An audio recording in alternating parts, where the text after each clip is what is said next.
বন্ধুরা, good morning. তোমরা সকলে কেমন আছো? আশা করি সবাই ভালো আছো। তো তোমাদের সবাইকে স্বাগত আমার একটা মিনি ব্লগে।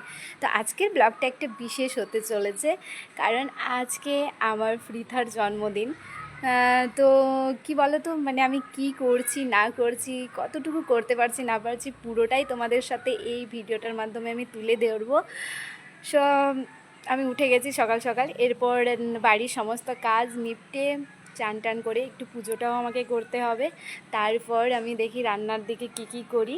তো যাই হোক, তোমাদের সাথে পুরোটাই শেয়ার করব। তো তোমরা না কেটে আমার পুরো ব্লগটা দেখো। বন্ধুরা, আমার বাড়ির কাজ সব কিছু কমপ্লিট হয়ে গেছে আর আমি চান করে চলে এসেছি। এরপরে আমি ভাতটা বসিয়ে দিয়ে চলে যাব ঠাকুর ঘরে পুজো করতে। প্রায় মানে অনেক দেরি হয়ে গেল, রান্না বান্না পুরোটাই রয়েছে এখনও। তো আর এখন বেশি কথা বলছি না, এবার যাই একটু ঠাকুর ঘরে পুজো টুজো করে আসি।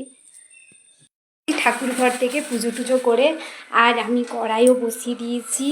তাড়াতাড়ি করে তেল গরম করি, এবার ভাজাভাজিগুলো করি। তেল গরম হচ্ছে, এবার আমি বেগুন ভেজে নেব। আমাকে মা সবজিগুলো কেটে দিচ্ছে।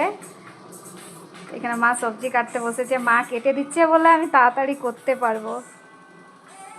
কমপ্লিট, রান্নাও এক কমপ্লিট। এবার পিঠুর থালাগুলো আমি সাজিয়ে নেব। এখানে আমি করে নিলাম মাছের ঝোল, এবার থালাটাকে বসাবো। আমি এবার বসিয়ে দিয়েছি পটল ভাজা। আমাদের এই যে বার্থডে গার্ল, এই যে ড্রেসটা পরে আছে, কেমন লাগছে বলবে। এই পৃথা, এদিকে তাকাও তাকাও। ও বিরক্ত হয়ে যাচ্ছে, এরপর খিদে পেয়ে গেছে। তো এরপরে নিয়মটা শুরু করে দিলাম। আর এই দেখো, পৃথা রেয়াসের কোলে বসে আছে, কারণ একা একা সে কোনোভাবেই বসতে চাইছে না। আর এত ছটফট করছে, সেটা দেখে নাও কতটা ছটফট করছে। শুয়ে যাচ্ছে, সে কি আবার বসে বসে খাবে না, দাঁড়িয়ে দাঁড়িয়ে খাবে। এই যে পৃথা, বসো।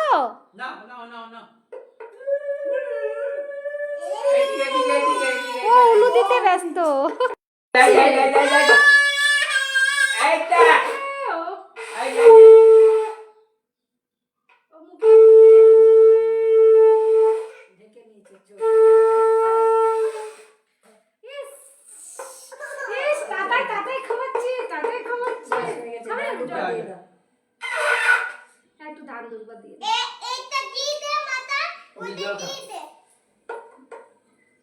জলটা খাবে, কিছু খাচ্ছে না।